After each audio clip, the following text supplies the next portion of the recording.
Nah, tadi Mas Dev di segmen pertama sudah menjelaskan pentingnya digital savvy, eh, apa alasan dibalik itu. Tapi kemudian yang tidak kalah penting adalah yang perlu dilakukan oleh orang tua supaya anak-anak ini bisa menggunakan media digital dengan baik nih Mas Dave, supaya tadi manfaatnya bisa tercapai seperti yang tadi disampaikan Mas Dave, menjadi pribadi yang kreatif, kemudian kritis, dan tentu ini akan menunjang juga pada saat dia bertumbuh kembang sampai dewasa nanti. Seperti apa Mas Dave, yang sebagai orang tua nih? Ya, Mas Yud, pandemi ini kan memaksa percepatan literasi digital yang makin cepat ya. Ya, Banget, banget, banget, kalau betul.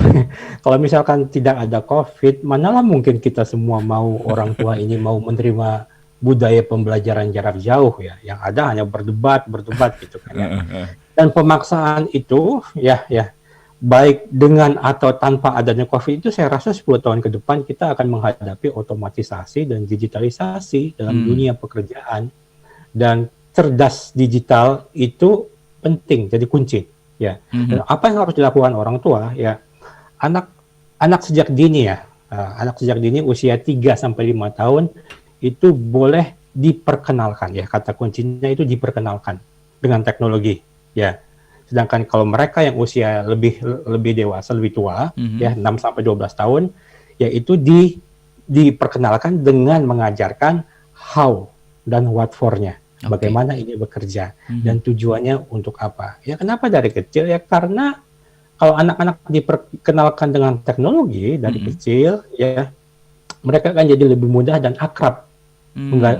untuk lebih beradaptasi. Mhm. Ya, Mhm. sebetulnya orang tua ketika anak sudah diperkenalkan, yang pertama mereka lakukan adalah ketahui apa yang mereka suka, ya apa Mhm. yang mereka download, apa yang mereka lakukan di media sosial mereka.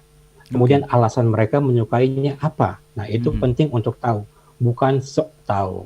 Ya. Oke. Oke. Kemudian orang tua jangan hanya memberitahu saja, orang tua juga harus perlu cerdas berteknologi, ya. Ya, Mhm. karena setelah tahu apa yang anak-anak mereka sukai, ya, orang tua juga harus tahu tren apa saat ini, ya, supaya nyambung ngobrolnya, supaya tahu diarahkannya kemana, ya. Mhm.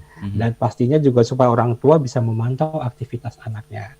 Dan Oke. juga kalau sudah diperkenalkan, ya, pertama, kemudian diberitahu bagaimana menggunakannya, tujuannya untuk apa, jangan lupa batasan dalam menggunakan device. Ya, karena kita kan ini bukan semata-mata membuat anak kita jadi ahli Mhm. teknologi Mhm. ya, tapi bagaimana menggunakannya dengan bijak ya. Orang tua wajib batasi waktu penggunaan gadget ya. Jadi orang tua jangan takut kalau istilah digital savvy, bukan berarti kita beli handphone, udah nih pakainya silakan, terserah kamu harus jago, harus pintar menggunakannya, harus bisa bikin game sendiri di handphonenya. Ya bukan seperti itu Mhm. Mhm. ya.